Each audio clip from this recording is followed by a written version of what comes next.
Hey, shalom everyone. This is Amir Tsarfati. I am live from Inverness, the mouth of this river Ness, that goes to Loch Ness, which is the famous lake here in the Highlands of Scotland. We are on our latter phase of our family vacation here in Scotland. We were in Ireland, in the UK, and we'll go back home very soon. Couple words that I think are extremely important for all of you to consider, based on everything I know as of this morning. Okay, so watch this. First of all, it is official, and everybody in the intelligence community knows that Iran is militarily already nuclear, which means they have everything they need for a bomb. Okay, that's something you've heard from me quite a long time ago, and now we have to address that. But let me explain what we are hearing in the last few days. So watch this. Iran understands that its proxies all around Israel are limited. They're limited because Israel is acting against them.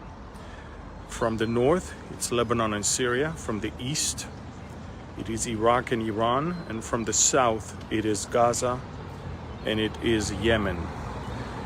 If you followed my report from just a few days ago, you know that we acted in Yemen.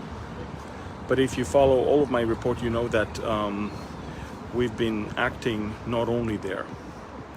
Now, in the last couple days, the head of the Revolutionary Guards, Hussein Salami, General Salami, just added this. He said, after we have equipped the Palestinians in Gaza with enough weapon to become a threat and a proxy of Iran, right now we are arming the Palestinians in the West Bank, which means in Judea and Samaria, which, by the way, explains the wave of arrests that the Israeli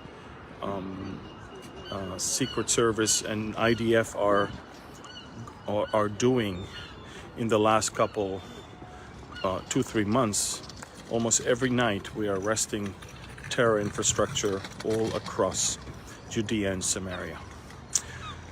Now let me give you the picture of what we have around us for two reasons. One, for you to pray. Two, for you to be wiser when you read your Bible. So first of all, Hezbollah and Iranian militias in Syria are already armed with altogether with over 150,000 rockets. In Gaza, Hamas has about 10,000 rockets. Yemen has tens of thousands of rockets. And of course, Iran and the Iraqi militias that are loyal to Iran, they have hundreds of thousands of rockets. So when we're talking about rockets towards Israel, we're talking about a rain of rockets that they are planning on having launched simultaneously whenever the day comes. Now, Israel is well aware of that, and we have developed several ways to deal with that. The Iron Dome is just one. It's one that is giving us answers for short-range missiles. When I say short-range, I'm talking about anything from 2 to maybe 50 kilometers, maybe a little bit more. That's it.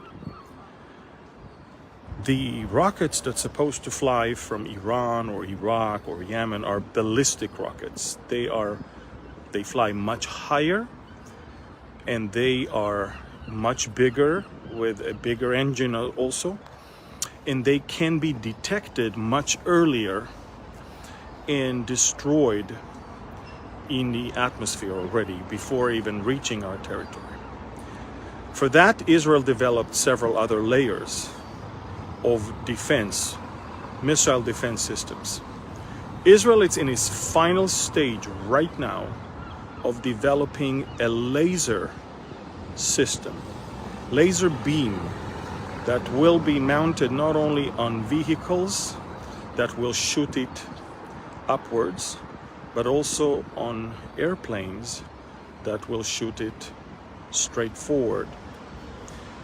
What the plan of the Israelis is to have an airplane always in the air, equipped with that system, ready to send a laser beam to destroy those rockets. The difference between the laser system and the rocket system is a rocket like the Iron Dome one, it costs us $100,000 for one rocket to shoot down a $200 rocket that the Palestinians built. A laser beam costs you nothing, literally costs you nothing. You don't have to worry about it. So in reality, Israel is preparing for that. Now comes something else. In our